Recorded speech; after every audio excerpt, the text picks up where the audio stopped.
The steppe plains around Stalingrad became a place where vehicles had to withstand not only enemy attacks, but also the harsh winter front line. During Operation Uranus, Soviet armored units entered battle in conditions where the frost tightened the metal. Snow concealed entire columns, and movement across the open plains determined who would strike first. The backbone of the Soviet armored forces in this operation was the early series T-34. Its 76mm gun and sloped armor provided a combination of firepower and survivability that allowed it to confidently engage Panzer III and early Panzer IV tanks. In winter conditions, the T-34's diesel engine was more reliable than German gasoline engines, and its wide tracks allowed movement even through deep snow. One of the most well-known episodes of Operation Uranus was the capture of the river crossing. Soviet T-34s approached the bridge, and the Germans, noticing the familiar silhouette, assumed these were their own tanks, as they had recently been training on captured T-34s nearby. This allowed the Soviet crews to break through the defenses unexpectedly, seize the bridge, and secure passage for infantry, a crucial step in encircling the German Sixth Army. In War Thunder, the T-34 retains these characteristics.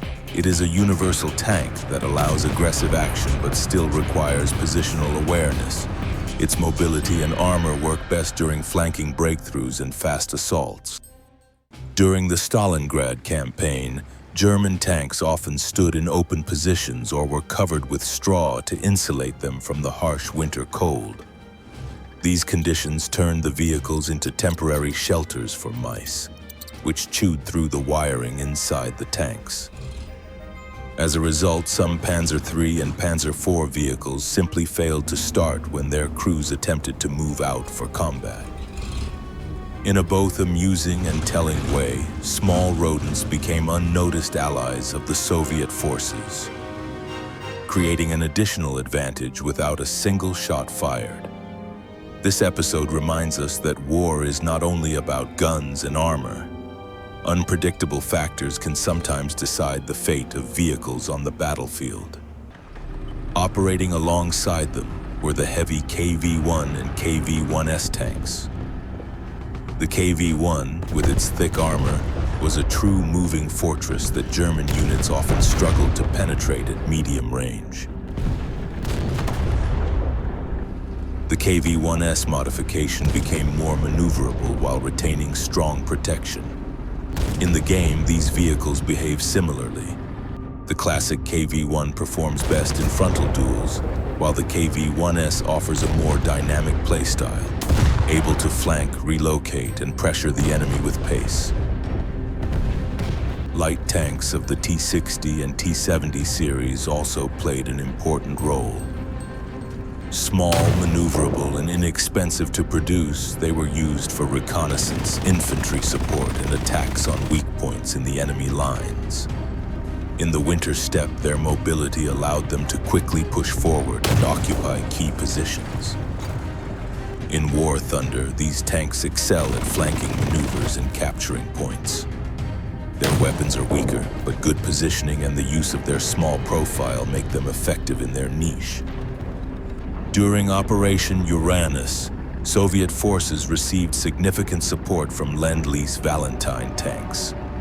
These vehicles were known for their reliability, fuel-efficient engines, and low silhouette. Useful in the winter steppe where stealth and endurance mattered.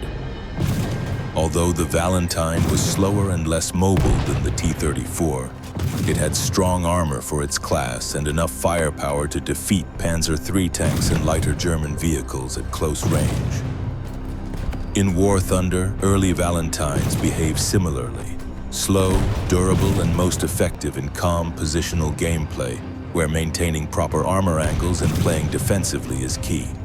Another notable Lend-lease tank on the Stalingrad front was the Matilda II, a heavily armored vehicle that earned a reputation in the Red Army as an armored behemoth.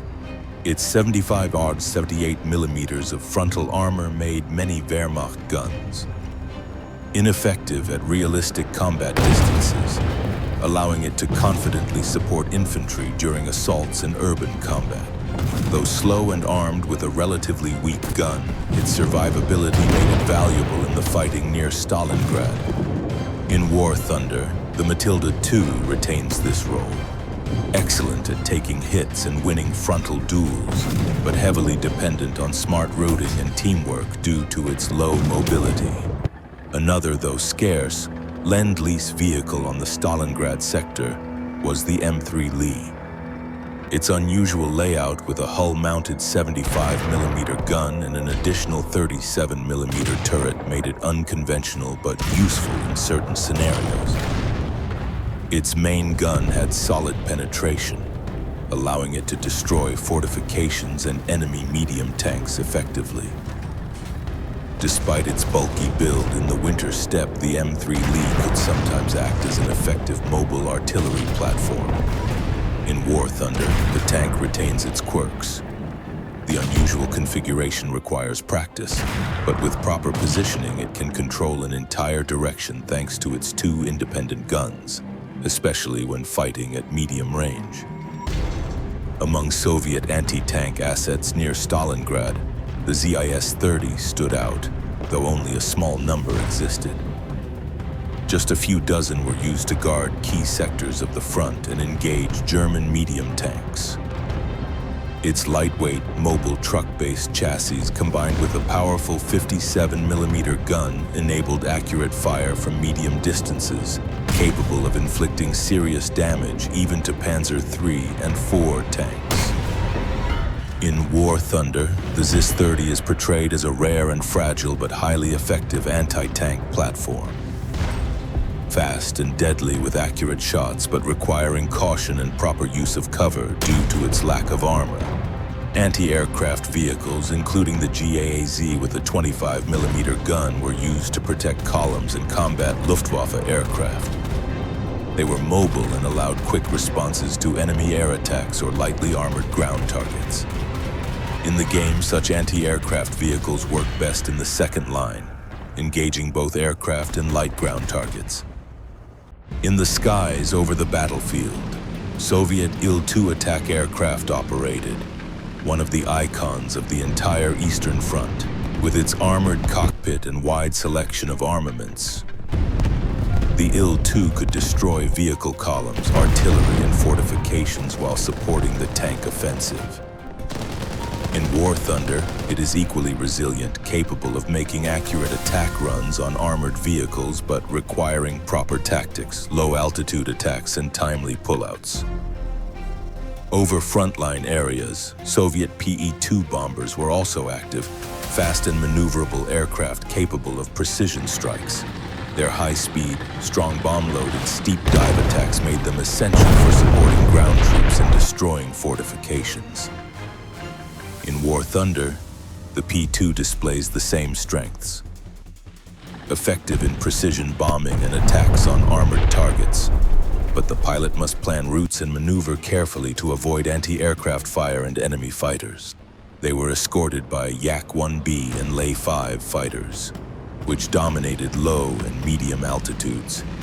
Their agility and responsiveness allowed them to fight Bf-109s that attempted to maintain air control over the region. In the game, these fighters excel in both vertical and horizontal maneuvers but require careful handling.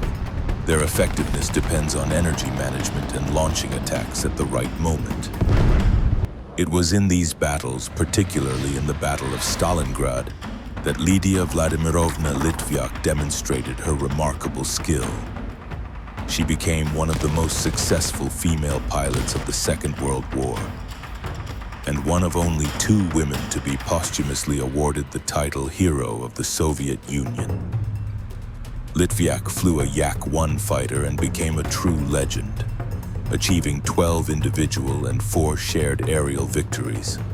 Her call sign, and later her nickname, the White Lily, or the White Lily of Stalingrad, became a symbol of courage in the skies over the Volga. All of this equipment, from the universal T-34s and heavy KVs to light tanks, formed the striking power of Operation Uranus. Each vehicle had its own role, Some broke through defenses, others flanked, others provided support. And in War Thunder, these vehicles preserve their uniqueness. Success depends on tactics, engagement distance, and proper use of each machine's strengths.